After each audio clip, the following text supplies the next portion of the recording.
ሰላም እንዴት ናችሁ? ባለፈው ስለ ኢንሹራንስ ኤጀንት በሰራውላችሁ ቪዲዮ ላይ የኢንሹራንስ ኤጀንት ለመሆን መስፈርቶቹ ምን እንደሆኑ ነግሬያችሁ ነበረ። ነገር ግን በዛ ቪዲዮ ላይ የስልጠናው ክፍያ ስንት እንደሆነና እንደዚሁም ደግሞ ልታገኙ የምትችሉት የኮሚሽን መጠን ምን ያክል ሊሆን እንደሚችል አልነገርኳችሁም ነበረ። በዛሬ ቪዲዮ እነዚህን ጉዳዮች በዝርዝር የምነግራችሁ ይሆናል። መስፈርቶቹን ላስታውሳችሁ። የኢንሹራንስ ኤጀንት ለመሆን በዋናነት 5 መስፈርቶች አሉ። አንደኛ ኢትዮጵያውያን መሆን አለባችሁ። ሁለተኛው ደግሞ የሃይስኩል ትምህርታችሁን ያጠናቀቃችሁ መሆን አለባችሁ።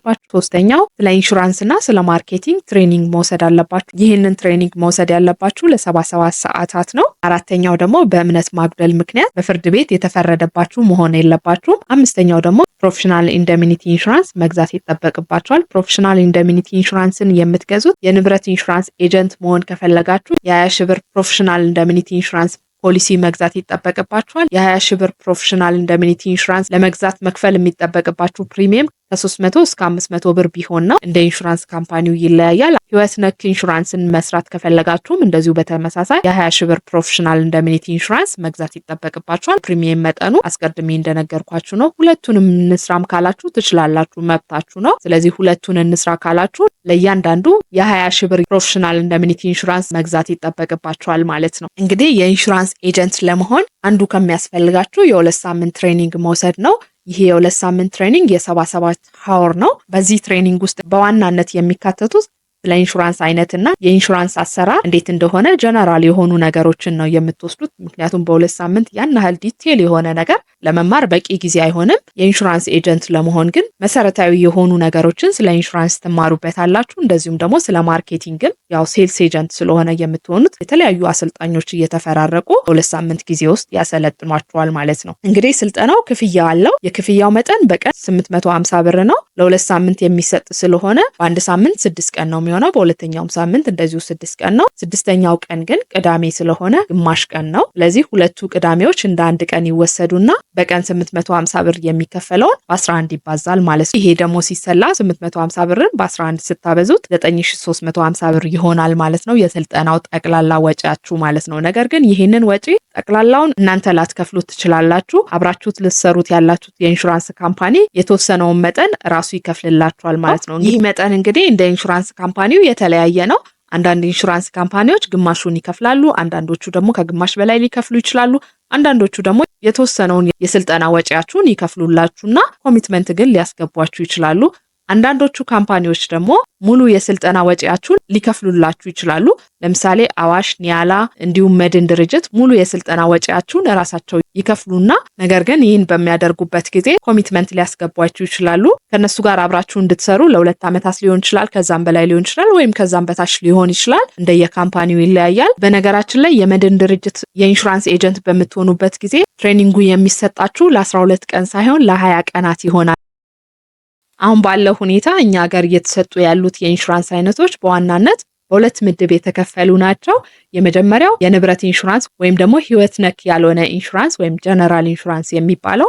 በዚህ ውስጥ የሚካተቱት የመኪና ኢንሹራንስ ወይም ደግሞ ሞተር ኢንሹራንስ ይባላል። ይሄኛው እንግዲህ በጣም ከፍተኛውን ድርሻ የሚይዘው ነው። እስከ 60% ድረስ ይይዛል። አንዳንድ ኢንሹራንስ ካምፓኒዎች ጋር እንደውም እስከ 70% ድረስ ሊሄድ ይችላል። የመኪና ኢንሹራንስ ወይንም ደግሞ የተሽከርካሪ ኢንሹራንስ የሚባለው ከፍተኛውን ድርሻ የሚይዝ ነው ማለት ነው። ሌላኛው በንብረት ኢንሹራንስ ውስጥ የሚካተተው ፋየር ኤንድ ላይትኒንግ ኢንሹራንስ የሚባለው የእሳት ቃጠሎና የመብረቅ አደጋ ዋስትናን የሚሰጥ ነው። በዚህ ውስጥ የዋስትና ሽፋን የሚሰጣቸው ፋብሪካዎች ሊሆኑ ይችላሉ፣ ህንፃዎች ሊሆኑ ይችላሉ፣ እንዲሁም ቤቶች ሊሆኑ ይችላሉ ማለት ነው። ሌላኛው ደግሞ በዚህ ምድብ ውስጥ የሚካተተው የኢንጂነሪንግ ኢንሹራንስ የሚባል አለ። በዚህ ውስጥ ደግሞ የኮንስትራክሽን ማሽነሪዎች ስራቸውን በሚሰሩበት ጊዜ ለሚያጋጥመው አደጋ ዋስትና የሚሰጥ ነው። ሌላኛው ደግሞ ማሪን ኢንሹራንስ የሚባል አለ። ይሄ የዋስትና አይነት የሚያስፈልጋቸው ላኪዎች ወይም ደግሞ አስመጪዎች ወደ ሀገር እቃ በሚያስገቡበት ጊዜ በባህር ላይ ለሚደረግ ጉዞ ለሚያጋጥመው አደጋ የሚሰጥ የሽፋን አይነት ነው። ሌላኛው ቦንድ ነው። ይህኛው ዋስትና ደግሞ የኮንስትራክሽን ስራን ለመስራት የሚያስፈልጉ የዋስትና አይነቶች አሉበት። አድቫንስ ቦንድ እና ፐርፎርማንስ ቦንድ የሚባል አለ። እንደዚሁም ደግሞ ሰፕላይ ቦንድ የሚባል አለ። ከዛ በተጨማሪ ቢድ ቦንድ የሚባል አለ። ጨረታ ለመጣረት የሚሆን ዋስትና ነው። ሌላኛው ደግሞ ከ7 ከ8 ዓመታት ወዲህ ተግባራዊ መሆን የጀመረ የኢንሹራንስ አይነት ደግሞ ፒቪቲ ይባላል ወይም ፖለቲካል ቫዮለንስ ኤንድ ቴሮሪዝም ይባላል። የዚህኛው የዋስትና አይነት ደግሞ የሚሰጠው በፖለቲካ ብጥብጥ ምክንያት ለሚመጣ አደጋ የሚሰጥ የዋስትና አይነት ነው። ከነዚህ ውጪ በንብረት ኢንሹራንስ ዋስትና ውስጥ የሚካተቱ ሌሎችም የተለመዱ የኢንሹራንስ አይነቶች አሉ። ከፍተኛውን ድርሻ የሚይዙት ግን እነዚህ ናቸው ማለት ነው በእኛ ሀገር አሁን ባለበት ሁኔታ። በህይወት ነክ ውስጥ የሚካተቱ የኢንሹራንስ አይነቶች ደግሞ ኢንዶመንት አለ። ይሄ የሴቪንግ ኤሌመንትም አለበት። እንደዚሁም ሞት ካጋጠመም ለቤኔፊሻሪዎቹ ወይም ለተጠቃሚዎቹ ካሳን የሚያስገኝ የኢንሹራንስ አይነት ነው። ከዛ ባለፈ ደግሞ ሆል ላይፍ የሚባል አለ። ሌላኛው ደግሞ በጣም እኛ ሀገር የተለመደ ግሩፕ ተርም የሚባል አለ።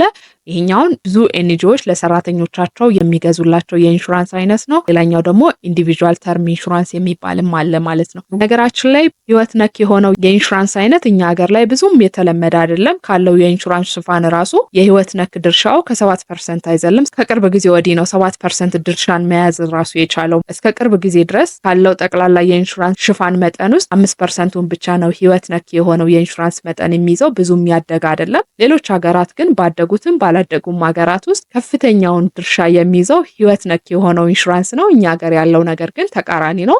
ትልቁን ድርሻ የሚይዘው የንብረት ኢንሹራንስ ነው።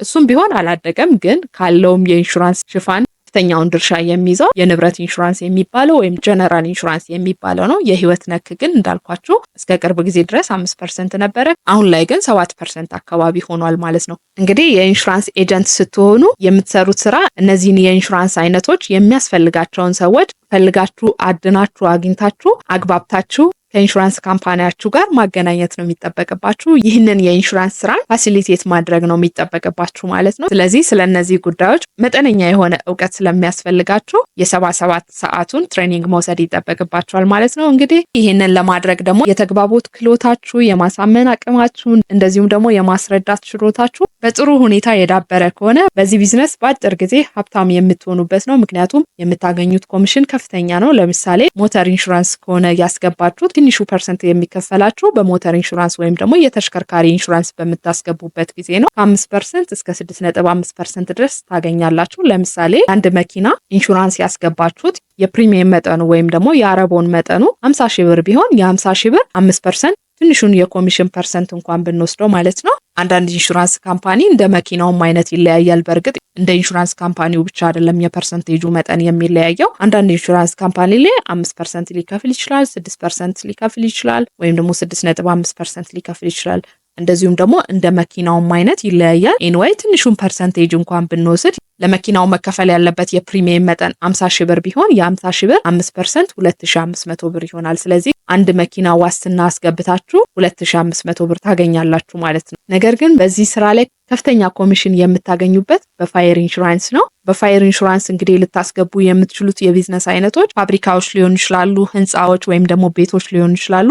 እነዚህ ዝቅተኛ የአደጋ ተጋላጭነት ያላቸው ሪስኮች ናቸው። ለምሳሌ ህንፃ ያን ያህል ለአደጋ የተጋለጠ አይደለም። እንደዚሁም ደግሞ አንዳንድ የፋብሪካ አይነቶች እንደ መኪና ወይም ደግሞ እንደ ሞተር ኢንሹራንስ ያን ያህል ለአደጋ የተጋለጡ አይደሉም። ነገር ግን አንዳንድ የፋብሪካ አይነቶች ለሪስክ ተጋላጭ የሆኑ የፋብሪካ አይነቶች አሉ። ለምሳሌ የኬሚካል ፋብሪካዎች፣ የቴክስታይል ፋብሪካዎች እንደዚሁም ደግሞ የስፖንጅ ፋብሪካዎች ለአደጋ የተጋለጡ የፋብሪካ አይነቶች ናቸው። ነገር ግን ከነዚህ ፋብሪካዎች የሚገኘው ፕሪሚየም ከፍተኛ በመሆኑ ምክንያትና እንደዚሁም ደግሞ ከሞተር ኢንሹራንስ ጋር ሲነጻጸር ለሪስክ ተጋላጭነት ያላቸው ሁኔታ አነስተኛ ስለሆነ የምታገኙት የኮሚሽን መጠንም በጣም ከፍተኛ ነው ማለት ነው። አንዳንድ ጊዜ 12% ልታገኙ ትችላላችሁ። ሪስካቸው ዝቅተኛ የሆኑ ፋብሪካዎች፣ ህንፃዎች እንደዚሁም ደግሞ ቤቶችን በምታመጡበት ጊዜ ደግሞ አንዳንድ ጊዜ እስከ 17%ም ሊሄድ ይችላል የኮሚሽን መጠናችሁ። ለምሳሌ የአንድ ፋብሪካ የዋስትና መግቢያ ዋጋው ፕሪሚየሙ 300 ሺህ ብር ቢሆን የ300 ሺህ ብር 12% ኮሚሽን ሬቱ ማለት ነው 12%። ከዛም በላይ ሊሄድ ይችላል። በነገራችን ላይ በጣም ሪስኪ ለሆኑ ፋክተሪዎች ነው 12% የሚሆነው። ለምሳሌ የቴክስታይል ፋብሪካ